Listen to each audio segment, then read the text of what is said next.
আল্লাহর নবী জনাবে মুহাম্মদ রাসূলুল্লাহ সাল্লাল্লাহু তাআলা আলাইহি ওয়াসাল্লামের দরবারে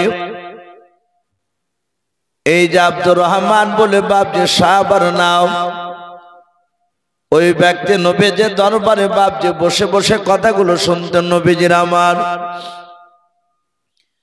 আল্লাহর রাসূল সকাল বেলায় আলোচনা করলেও বৈকাল বেলায় ওই আব্দুর রহমানকে জিজ্ঞাসা করলে আল্লাহর নবী সকাল বেলা কি আলোচনা করেছে তুমি বলো আব্দুর রহমান। আব্দুর রহমান আর মনে রাখতে পারতেন না, শুধু কথা বাপ যে ভুলে যেত। আল্লাহ নবীর দরবারে বাপ যে 2 থেকে 3 মাস বসার পর একটাও হাদিস তার বাপ যে মুখস্থ ছিল না। একেবারে যাকে গবে জেহান বলা হয়, একবারে সবচেয়ে খারাপ মেধা, স্মরণ শক্তি একেবারে ছিল না। ওনার জীবনীতে পাওয়া যায় আল্লাহর নবী জনাবে মুহাম্মদ রাসূলুল্লাহ সাল্লাল্লাহু তাআলা আলাইহি ওয়াসাল্লামের দরবারে এই আব্দুর রহমান উনি একদিন বসে বসে বাপজি নবীর দিকে চেয়ে চেয়ে কান্না করতেছেন। আল্লাহর নবী সাহাবাদেরকে এত ভালোবাসতেন, সাহাবারা নবীজির চেহারার দিকে চেয়ে চেয়ে বাপ যে কথাগুলো শুনতেন। দরদি নবী তাকিয়ে দেখলেন আব্দুর রহমান, তার 2 চোখের কোনা দিয়ে বাপজি ঝরঝর করে পানি ঝরে যায়। দরদি নবী বলেন আব্দুর রহমান, তুমি আমার দিকে তাকিয়ে থেকে কেন আমার দরবারে তুমি কান্না করেছো বলো। এই আব্দুর রহমান নবীজির কাছে হাত ওখানে জোড় করে বললেন হুজুর গো, বেয়াদবি হলে মাফ করবেন। আমার নবী আপনার দরবারে বসে থাকলে আপনার কথাগুলো শোনার পর 1 ঘন্টা 2 ঘন্টার পর ওই কথাগুলো জিজ্ঞাসা করলে আমার একটা কথা মনে থাকে না। নবী গো, এই জন্য আমি আপনার দরবারে কান্না করতেছি। আল্লাহ রাসূল বলেন আব্দুর রহমান শুনে না, তুমি আমার কাছাকাছি চলে এসো। আব্দুর রহমান নবীজির কাছাকাছি চলে গেলেন। আল্লাহর নবীজির মাথায় বাপ যে পাগড়ি খানা ছিল, ওই পাগড়ি খুলে বিশ্ব নবীজির সামনে রেখে দিও। আরবিতে বাপজি এই আঙুলটাকে শাহাদাত আঙুল বলা হয়। এই আঙুলটা নিয়ে আল্লাহর নবীজি 2টা দাগ টেনে দিলেন ওই রুমালের উপরে, পাগড়ির উপরে। নবী আমার দাগ টেনে দিয়ে বলেন আব্দুর রহমান আর তুমি কান্না করো না, এই রুমালটা পাগড়িটা আমার নাও, নিয়ে তোমার বুকের সাথে রুমালটা পাগড়িটা একটু চেপে ধরাও। আব্দুর রহমান রুমালটা পাগড়িটা নিয়ে বাপজি চেপে ধরলেন, গালে মুখে বাপজি একটু চুমা দিয়ে দিলেন। আল্লাহর নবী জনাবে মুহাম্মদ রাসূলুল্লাহ সাল্লাল্লাহু তাআলা আলাইহি ওয়াসাল্লামের সাহাবা এই আব্দুর রহমান উনি বলেন সেই দিন থেকে খোদার কসম করে বলি আমার ইন্তেকাল করার আগ পর্যন্ত নবীজির যত কথাগুলো আমার রাসূল আমার সামনে আলোচনা করতেন আমি একটা হাদিসও ভুলতাম না। বলুন সুবহানাল্লাহ।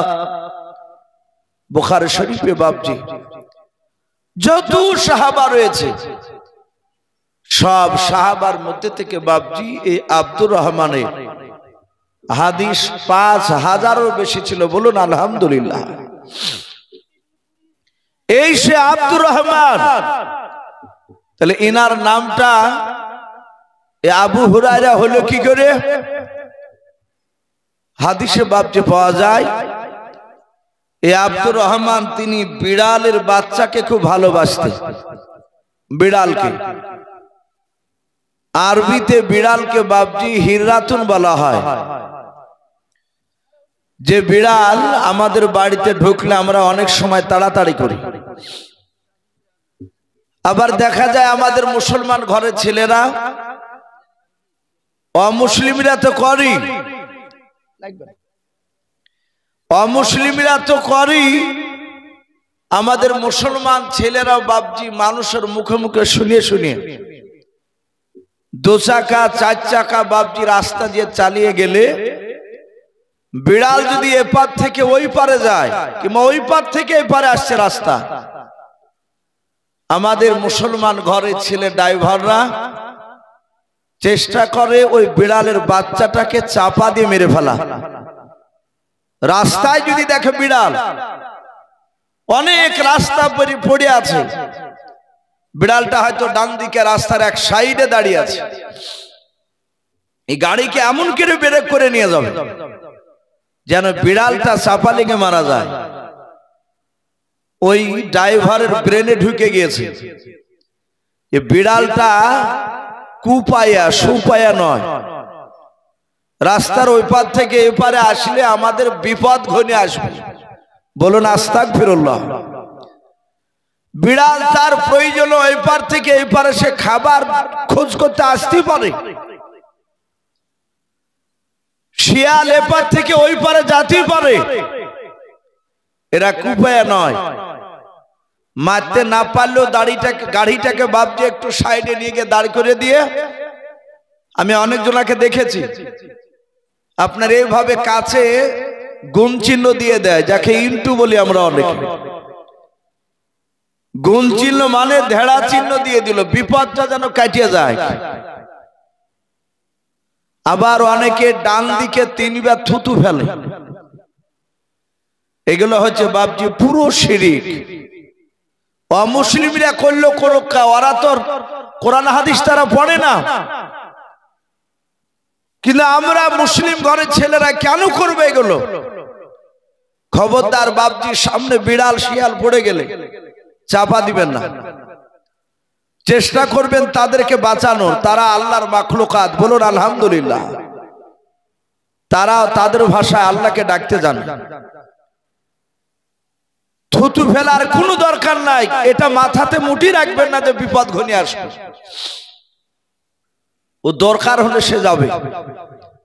আচ্ছা বলুন, নবীর সাহাবারা তো রাসূলুল্লাহর সাথে 24 ঘন্টা উঠতেন, বসতেন, কথা বলতেন, বলুন আলহামদুলিল্লাহ। এই আব্দুর রহমান, যেই ব্যক্তি রাসূলুল্লাহর রুমালকে এইভাবে বুকের সাথে চেপে ধরে, সে সাহাবা কি নবীর কাছ থেকে দূরে থাকতেন না কাছে থাকতেন? কথা বলে, খুবই কাছে থাকতেন। অথচ আব্দুর রহমান তার জীবনীতে লিখছে, উনি ওই বিড়ালের বাচ্চাকে বাপজি পুষতেন, ভালোবাসতেন। আমরা অনেক বান্দর যারা খেলা দেখে বেড়ায় তাদেরকে দেখতে পাই, সাইকেলে গেলেও সামনেকার হ্যান্ডেলে বান্দর বসে থাকে, ও ঘাড়ে নেয়, কোলে নিয়ে বাপজি ঘুরিয়ে বেড়ায়, সেটা পুষা জিনিস। তা আব্দুর রহমান তার জীবনীতে লিখছে, বিড়ালের বাচ্চাকে বগলে করে নিয়ে 24 ঘন্টা ঘুরিয়ে বেড়াইতে, এমনকি নামাজ পড়তে গেলে পাশে রেখে নামাজ পড়তে। তাফসীরে এসেছে, বিড়ালের বাচ্চাকে এভাবে বগলে নিয়ে চলাফেরা করাতে, এই চাপিয়ে ধরে থাকাতে বিড়ালের গায়ে ঘষ্টন লেগে বাপজি জায়গাটা তেল তেলে হয়ে থাকতো, বিড়াল পশম বাড়াতো না। একদিন আব্দুর রহমান বিড়ালের বাচ্চাটা বগলে করে নিয়ে গিয়ে মসজিদে নববীতে গিয়েছে নামাজ পড়ার জন্য। হাইয়া আলাস সালাহ, হাইয়া আলাল ফালাহ। সাহাবাদের কানে মাইকের আওয়াজ, তখন তো মাইক ছিল না, তখন সাহাবারা মুখে আজান দিতে। আজান বাপজি তাদের কানে চলে গেলে তারা জামাত ধরার জন্য বাপজি যেখানে থাকতেন চলে আসতেন, বলুন সুবহানাল্লাহ। আব্দুর রহমান চলে এসেছে, বিড়ালের বাচ্চাটা রেখে দিয়ে তিনি বদনা থেকে পানি নিয়েছেন। তখন বদনা ছিল, এখন বদনা সিস্টেম আর নাই মসজিদে, এখন তো সব মসজিদে ট্যাপ সিস্টেম হয়েছে। তা আব্দুর রহমান তিনি অজু বানাচ্ছে, আর বিড়ালটা ছিল বাপজি পিপাসিত অবস্থায়। ও বারবার শুধু বদনাতে মুখ লেগে দিয়ে পানি পান করার চেষ্টা করছে বিড়ালের বাচ্চাটা। রাসূলুল্লাহ মসজিদে নববীতে বাপজি দরজার গুড়িতে বসে বসে দৃশ্যখানা দেখছিলেন। যখনই মুখ লাগাতে যায় বাহা দিয়ে ভাবে সরিয়ে দেয়। ঠিক আব্দুর রহমানের কোহিনা পর্যন্ত ধোয়া হয়ে গেছে হাত, 6-7 বার সরে দিয়েছে তো শোনে না। আব্দুর রহমান বদনাটাকে এভাবে নিচু করে ধরে বলছে লেখা লেখা। বিড়ালের বাচ্চাটা তৃপ্তি সহকারে পানি পান করলো। রাসূলুল্লাহ পেছন দিক থেকে মুচকে মুচকে হাসছে। নবী অমনি বললেন, এই আবু হুরায়রা। তাহলে ওর নাম আবু হুরায়রা আগে ছিল না, ওর নাম ছিল আব্দুর রহমান। নবী বললেন, এই আবু হুরায়রা, এই বিড়ালের বাপ, বলুন আলহামদুলিল্লাহ। সারা পৃথিবীর উলামারা আজও পর্যন্ত আব্দুর রহমানের নামটা খুব কমই আলোচনা করে। আলেমরা জানে না তা নয়, জানে, কিন্তু সাধারণ মানুষ অনেকের বাপজি এই নামটা মনে থাকে না। কিন্তু আবু হুরায়রা বলে বাপজি সবাই জানি আমরা। এই লাকাব রাসূলুল্লাহ মুখ দিয়ে বের করেছিলেন। পৃথিবীর বেটা আজ পর্যন্ত বাপজি কেউ কাটতে পারে না। এই বেঈমান আবু জেহেল, এরও নাম বাপজি হাদিসে লিখেছে, তার আসল নাম ছিল আমর ইবনে হিশাম। কি নাম বললাম একটু জোরে বলে?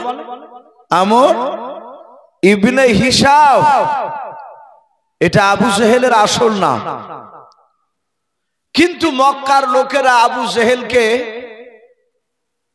আমর ইবনে হিশাম, হিশামের বেটা আমর বলে ডাকত না।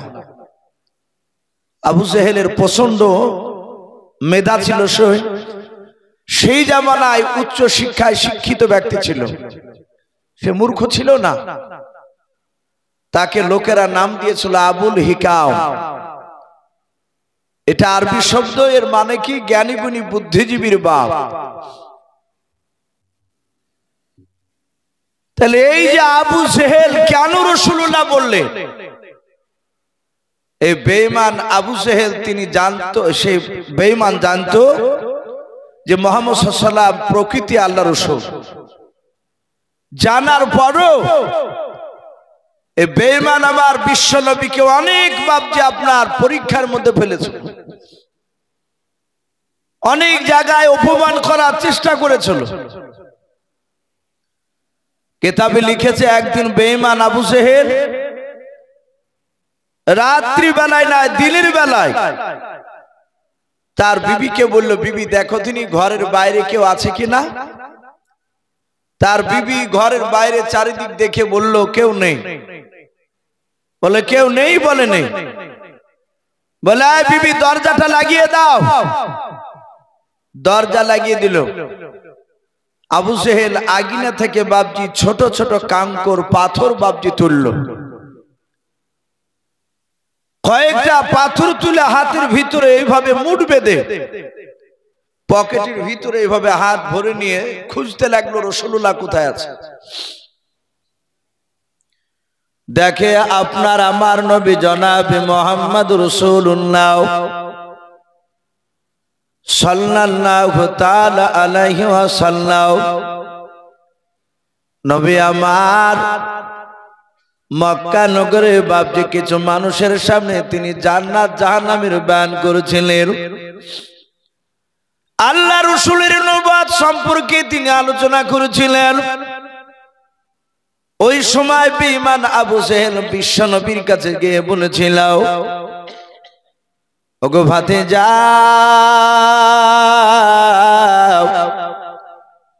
বলো বলো তুমি নাকি নবুয়তের দাবি করেছো মনে হয়? বলে তুমি যদি নবুয়তের দাবি করো বাবা, তাহলে বলো আমার এ হাতের ভেতরে কি ভরা আছে? আল্লাহ দরদি নবী জনাবে মুহাম্মদ রাসূলুল্লাহ সাল্লাল্লাহু তাআলা আলাইহি ওয়াসাল্লাম দরদি নবী বলেন, চাচা আমার জবান দিয়ে বের করে নেবেন না, আপনার হাতে যা আছে তার কাছ থেকে আপনি সাক্ষী নেবেন। বলুন।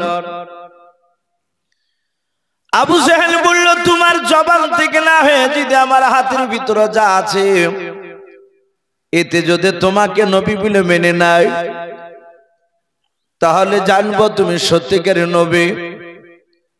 অনেকগুলো মানুষ ছিল, তার মধ্যে থেকে বাবা আল্লাহর নবী বলেন, এই পাথর আমি নবী না রাসূল সেটা তুমি সাক্ষী দাও। আবু জেহেল মোট বেঁধেছিল এভাবে রে বাবা, আর হাতের ভিতর থেকে বাপজি পড়তে লাগলো কালেমা লা ইলাহা। ভাই আপনার একটু গভীর রাত্রির পড়ুন, লা ইলাহা ইল্লাল্লাহ, লা ইলাহা ইল্লাল্লাহ, লা ইলাহা ইলাহা ইল্লাল্লাহু মুহাম্মাদুর রাসূলুল্লাহ। বলুন সাল্লাল্লাহু তাআলা আলাইহি ওয়াসাল্লাম। আবু জেহেল অবাক হয়ে গেল, সর্বনাশ, এই পাথরও সাক্ষী দেয়। আবু জেহেল বিশ্ব নবীর উপর কলেমা পড়ল না, সে চলে গেল। চলে যাওয়ার পরে উদবা, সাইবা, আবু সুফিয়ান, আবু লাহাব আর এই কুখ্যাত বেঈমান আবু জেহেল, এরা 5 লিডার একত্রিত হলো। কিতাবে লিখেছে যে আবু লাহাব যে লোকটা, এরা রাত্রিবেলা মিটিং করছিল। এই আবু লাহাব এ আমার বিশ্ব রাসূলুল্লাহর বাপজি আপন চাচা, সবচেয়ে বাপজি বড় ক্ষতি করে ফেলে।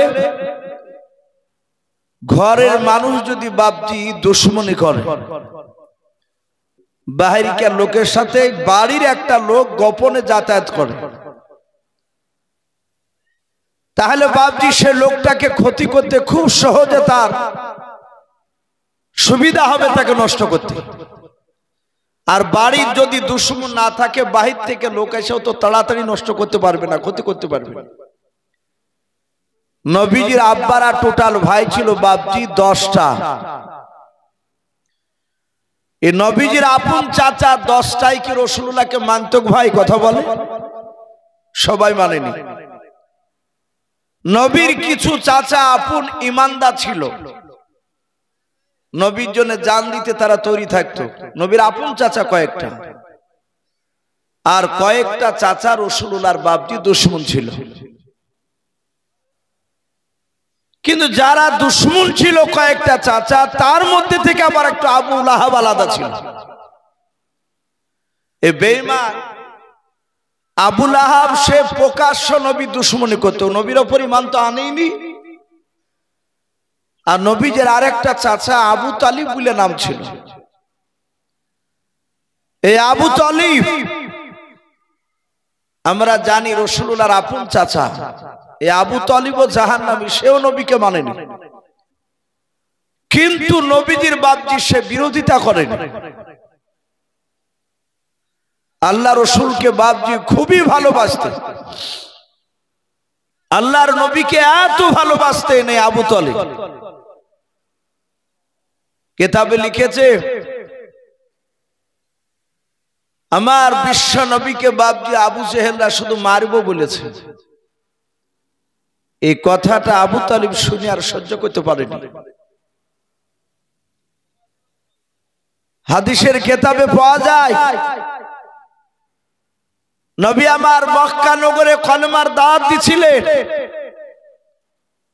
আর আবু জেহেল, উদবা, সাইবারা এরা গিয়ে রাসূলুল্লাহকে বাপজি বাধা দিল। বলে, এই ভাতিজা, আগামী কাল থেকে আর যেন আমাদের বাপ দাদা ধর্মের বিরুদ্ধে কথা বলবি না। আমার বিশ্ব রাসূলকে বাপজি বারণ করলো। এমনকি আবু জেহেল গলায় ধাক্কা দিয়ে রাসূলুল্লাহকে মাটিতে ফেলে দিলেন। নবীজি বাপজি পড়ে গেলেন আর রাসূলুল্লাহর কপালে বাপজি পাথরের আঘাত লেগে রাসূলুল্লাহর কপালটা ফেটে গেল। নবী বাড়ি চলে গেলেন আর ওই সময় বেঈমান আবু জেহেলদের কাছে বাপজি রাসূলুল্লাহর সে আপন চাচা আবু তালিব হাজির। আবু জেহেল যেমন নেতা ছিল, আবু তালিবও বাপজি কুরাইশ বংশের বড় একজন নেতা। আবু জেহেল বিশ্ব রাসূলের আপন চাচা আবু তালিবকে ডেকে বলল, ভাই আবু তালিব, তোমার সম্মানের দিকে তাকিয়ে তোমার ভাতিজাকে আমরা কিছু বলি নাই। এই আবু তালিব, তোমার ভাতিজা 14 দিন ধরে আমাদের বাপ দাদার বিরুদ্ধে কথা বলছে, সে নতুন কলেমার দাওয়াত দিচ্ছে। আগামীকাল যদি তোমার ভাতিজা কলেমার দাওয়াত দেয় তাহলে আমরা মারতে বাধ্য হব। যাহাতে মারবো বলল আর আবু তালিবের 2 চোখে বাপজি পানি চলে আসলো। রাসূলের উপর ঈমান আনেনি কিন্তু নবীকে খুব ভালোবাসত। আবু জেহেল বলল, আজকে রাত্রিবেলা তোমার ভাতিজাকে বারণ করবে, আশা করি তোমার বারণকে সে শুনবে। আবু তালিব বলেছিল, ওরে আমার বন্ধুরাও, মুহাম্মদ সাল্লাল্লাহু আলাইহি ওয়াসাল্লাম আমার কাছে 8 বছর থেকে 25 বছর পর্যন্ত একই সঙ্গে খাবার খেতাম। আল্লাহ রাসূলকে আমি রাত্রি বেলায় বারণ করে দিব। আল্লাহর নবী জনাবে মুহাম্মদ রাসূলুল্লাহ সাল্লাল্লাহু তাআলা আলাইহি ওয়াসাল্লাম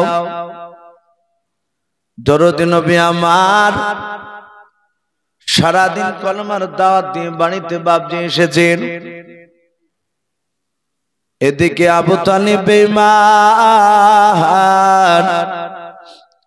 তার বিবিকে ডেকে বলেছিল, বেবি রে, একটা বাসনে যেন দুজনের খাবার যেন সাজানো থাকে। অনেকদিন ধরে আমার ভাতিজাকে নিয়ে একসঙ্গে খাবার খাই নাই।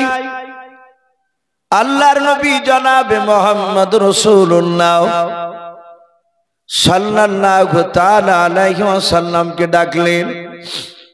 নবী আমার বসে পড়লেন। আবু তালিব বলল, ভাতিজা, খাবারটা তুমি খেয়ে নাও রে বাবা।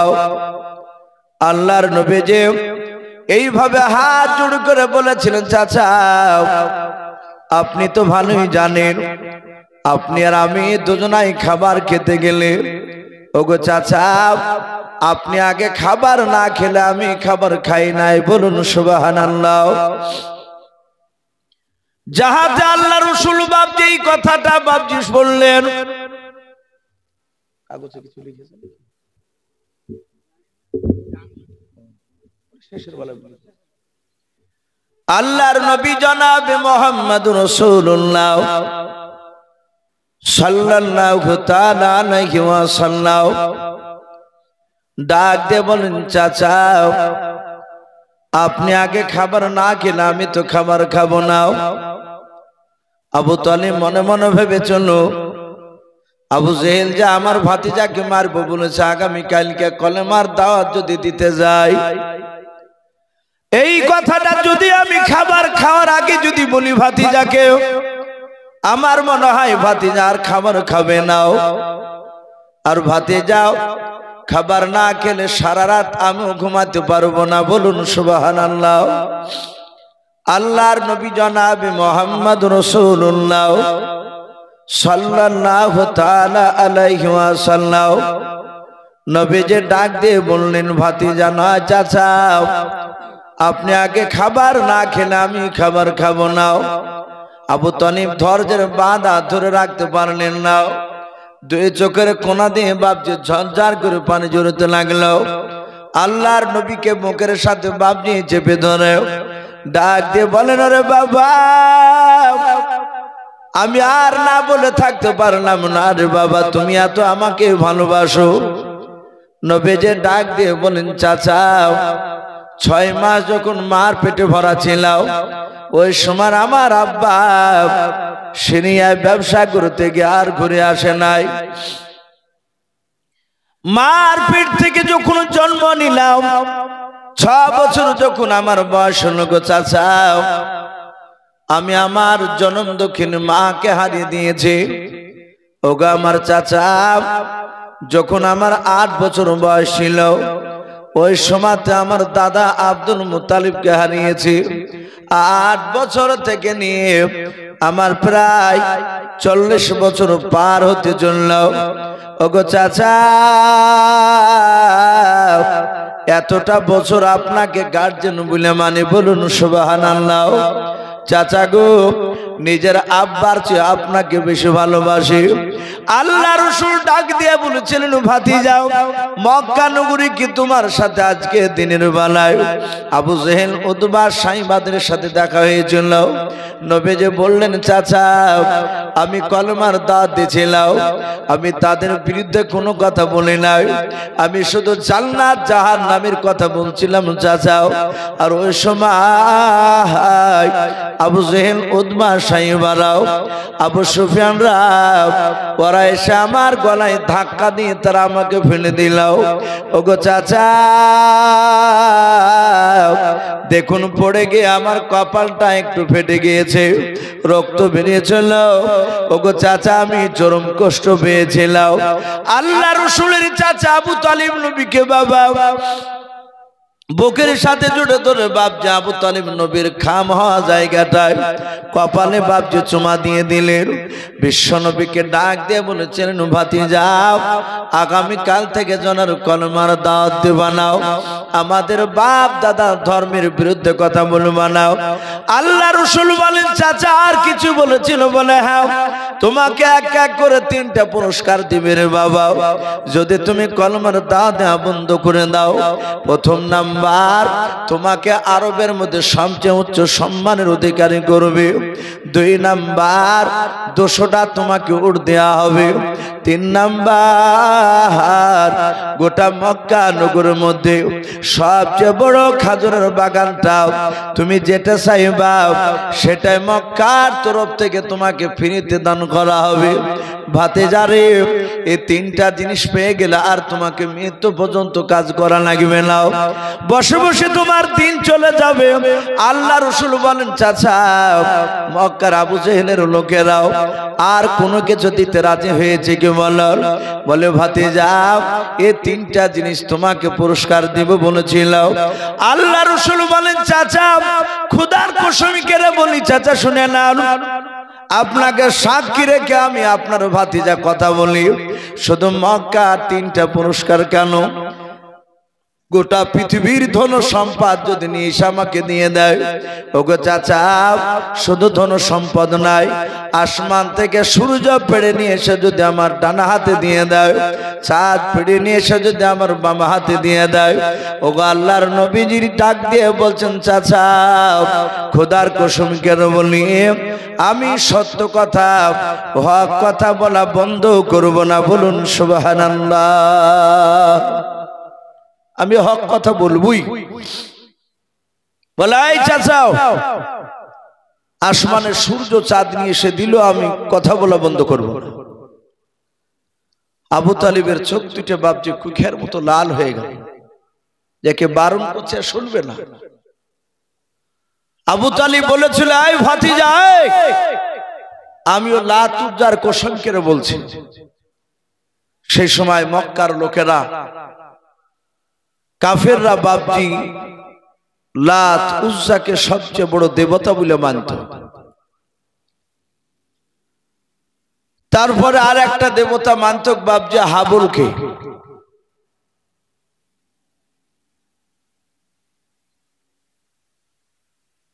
কিছু বলছিল, ডাক দিয়ে বলেছিল, এই ভাতিজা, আমিও লাত উজ্জার কসম করে বলি, তুমি কথা বলা বন্ধ করবে না? বলে না। বলে, আমিও তোমার চাচা, আমি তোমার সামনে কথা দিলাম। আবু তালিবের কণ্ঠে জান থাকাকালীন পর্যন্ত মক্কার কোন মানুষ তোমার শরীরে ফুলে ছিটকে ফেলতে পারবে না, বলুন সুবহানাল্লাহ। এত বড় মহব্বত করা লোকটা, সে লোকটা বাপজি জান্নাত যেতে পারেনি, সে জাহান্নামে যাবে। আবু তালিব যখন ইন্তেকাল করে, রাসূলের সেই বছরটা চরম দুঃখের বছর ছিল। এক খাদিজা ইন্তেকাল করেছে, আবু তালিব ইন্তেকাল করে গিয়েছেন আগে, খাদিজার আগে। রাসূলুল্লাহকে বাপজি কাফেররা মেরেছে। নবীজির মাথার উপরে সাহারা করার কেউ সান্ত্বনা দেওয়ার মতো লোক নেই। বিশ্ব নবী চরম বাপজি ব্যথায় ব্যথিত।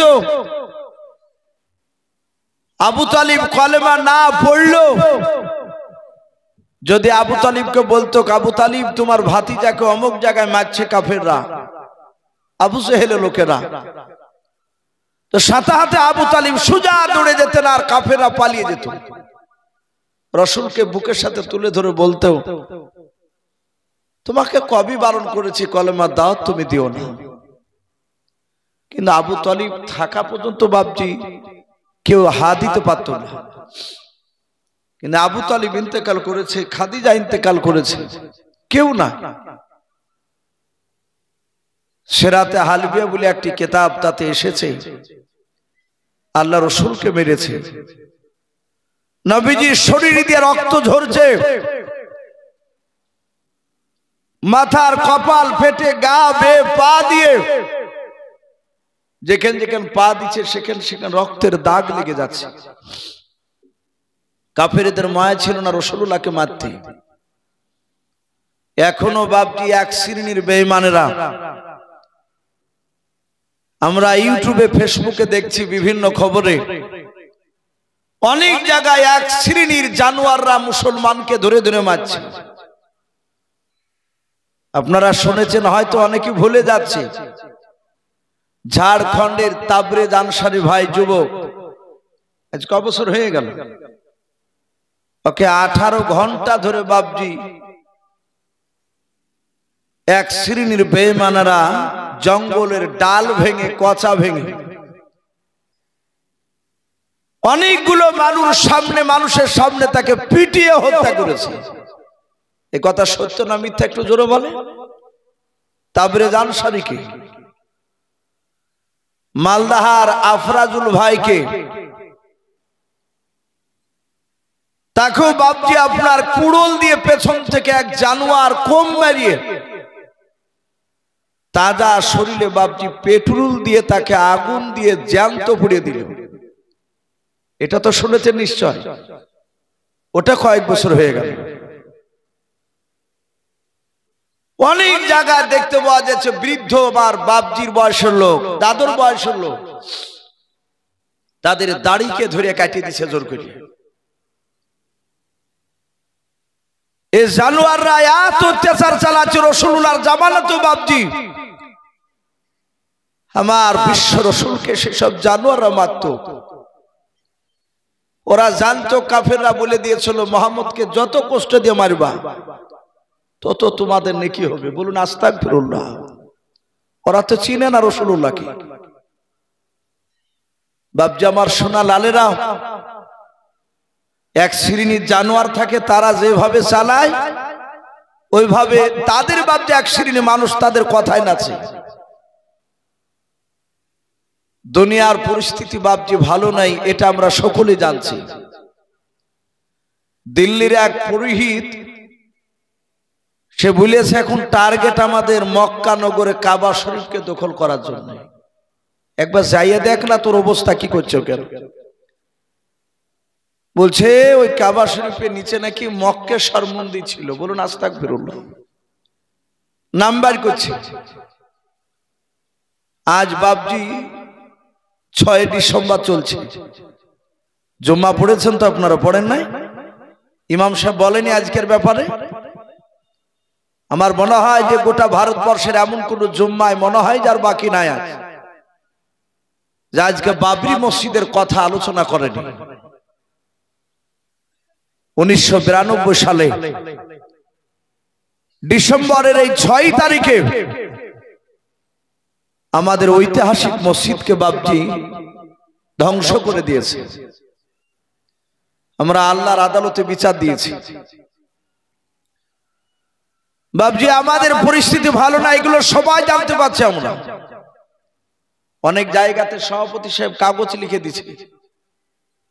এই কিছুদিন আগে ডমকলে একটা জায়গায় ছিলাম, খুতবা শুরু করেছি, কাগজ লিখে বলছেন, হুজুর এসব বেলডাঙ্গাতে যে একটা ঘটনা ঘটলো এসব সম্বন্ধে কোনো কথা বলবেন না। আমি বললাম কেন ভাই, বলা যাবে না আমরা মার খাচ্ছি? তো বলছে না, অসুবিধা আছে, আমরা মার খাবো কিন্তু বলতে পাবো না। এমন জামানায় বাপ যে আমরা পৌঁছে গিয়েছি। আমি বল